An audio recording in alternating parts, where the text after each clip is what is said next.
What is your absolutely favorite quote you've heard? Be as you wish to seem. Socrates. This is a solid foundation for life. Imo. In a similar vein, we must be careful who we pretend to be, because we are who we pretend to be. Vonnegut. The bears are who we thought they were. Dennis Green. And we let him off the hook. Socrates. I fucking love Mother Night. Such a great book. Came to post KV, and so it goes. KV is such a gift to us all.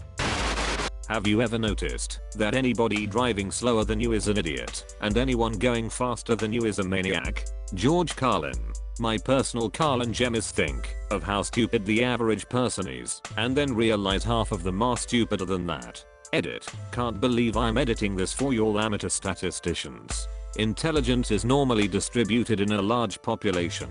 In a normally distributed dataset, the median is the average. Way to ruin a decent joke though. Working in customer service, it just astounds me the sheer level of stupid and lack of awareness that's so damn prevalent in adult society. Anything from customers parking strollers right in front of staff doors that get used very frequently, to them not knowing who ordered what when I bring out their food to them, and so I have to stand there having my fingers melted off by a hot plate because the one guy at the table who ordered a Hawaiian pizza can't seem to remember that he ordered the Hawaiian pizza, nor can anyone else remember that they didn't. I used to do tech support for a bit of software.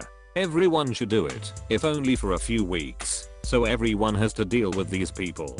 People who can't sign up on an online form, can't tell you what error message they get, can't tell you what information they are putting in, can't even describe what's on the screen, until after half an hour you manage to figure out that they didn't tick the I have read the terms of the agreement box, which you then need to argue over. People who get upset that they need to install software for it to function.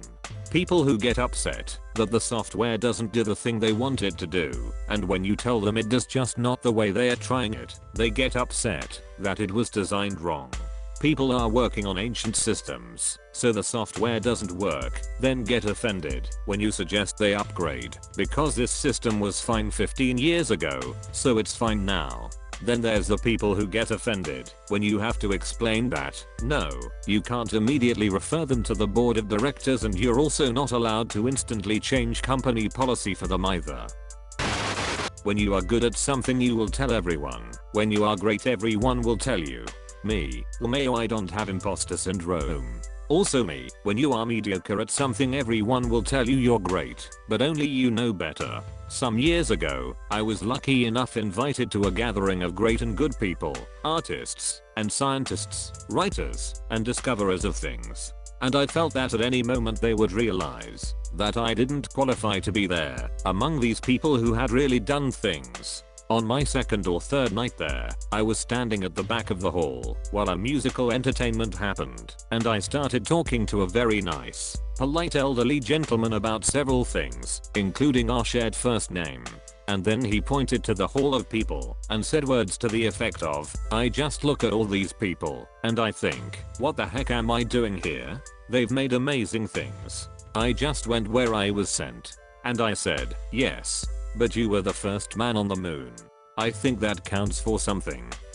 I feel like the paragraph you left off at the end is important. And I felt a bit better. Because if Neil Armstrong felt like an imposter, maybe everyone did.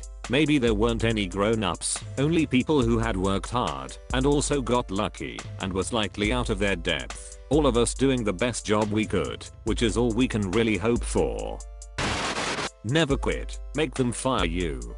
Guy who got fired. Guy I used to work with. Name withheld. I was new to the job, having a tough time, and I was really feeling like I wasn't cut out for the work and considering quitting.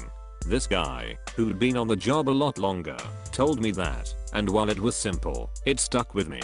They hadn't fired me yet, so clearly I wasn't screwing up as badly as I thought I was. No sense in beating myself up over something even before the bosses do. If not for him, I probably would have quit and never given myself the chance to actually get better. A guy I used to work with said something similar. You are nervous? But that means you're going to do your best to not fuck up. I was working a few weddings, and it was nerve-wracking to me because of both the sheer amount of people that would see my mistakes and the gravity of, say, dropping a bottle of champagne. Thinking of nervousness as a good quality rather than a bad one really helped me.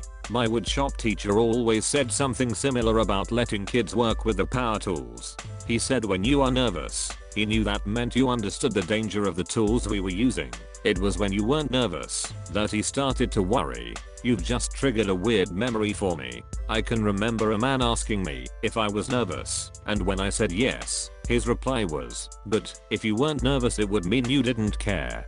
But I cannot for the life of me remember the context. I know I was about to do something, but I can't remember what it was or even how old I was.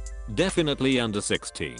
This is going to occupy the rest of my day. I needed this so badly, just got a new job in construction and not doing so hot. Loneliness does not come from having no one around us, but instead being unable to communicate the things that matter most to us. Carl Jung. Might be S-word or two off. Entire quote. Coming right up. Loneliness does not come from having no people about one, but from being unable to communicate the things that seem important to oneself, or from holding certain views which others find inadmissible. Edit. Now that my comment has gained more traction, I would love to share my experience with loneliness in hopes that someone may find comfort in it. I've experienced true loneliness twice in my young life. Once when my girlfriend of 3+ years and I mutually ended things because of distance. We were high school sweethearts, and she was the best thing to happen to me. So this one still hits hard. And again, currently, after I moved cities preceding college graduation. Both times I've struggled intensely with loneliness. Not having someone to talk to and express myself to on a daily basis is a battle I face every day. Yesterday, as a matter of fact, I broke down over it. What keeps me going, however, is being as incredibly humble and wholesome as I can. I always offer a helping hand, no matter what someone needs of me, and I'm always certain to make those I encounter feel welcomed into my world. It could be as simple as giving someone a compliment and offering a friendly smile. It's not a true fix for my issues, but I believe it's a good solid start. In my darkest hours, it always warms my heart to be the guy who brings a little light to other people's lives. It can be draining, but nonetheless rewarding. Through this, I've been able to meet all different sorts of people, and have been able to confide in a few of them when I needed it most, and they are always happy to listen, because they know I'd do the same for them. If you're struggling with loneliness, I challenge you to just make small talk with people. Ask them how their day is, compliment their clothes, or my personal favorite, ask what made them smile this week. Such a simple dialogue may lead towards a great friendship, and you'll realize this world isn't so lonely anymore.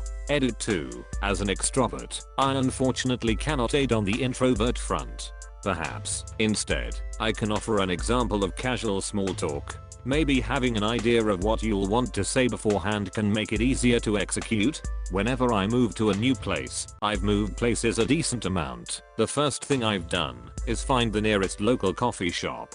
The one closest to me serves both whole bean coffee and loose leaf tea, which is prime time, because this fellow redditor partakes in both. Every time I go in to buy something, whether it be beans or leaves or a hot cup of something, I always ask whoever is serving me what they like or recommend. Not only are you initiated small talk, but you're making them talk about themselves, which may ease the tension of making small talk with a stranger, and it makes them feel good, because they get to share their preference or preferences with you. When the dialogue is over, I always say goodbye, and if it's the first time we are meeting, I always shake their hand and ask for their name. Then, the next time I stop in I always have a friendly face to say hi to.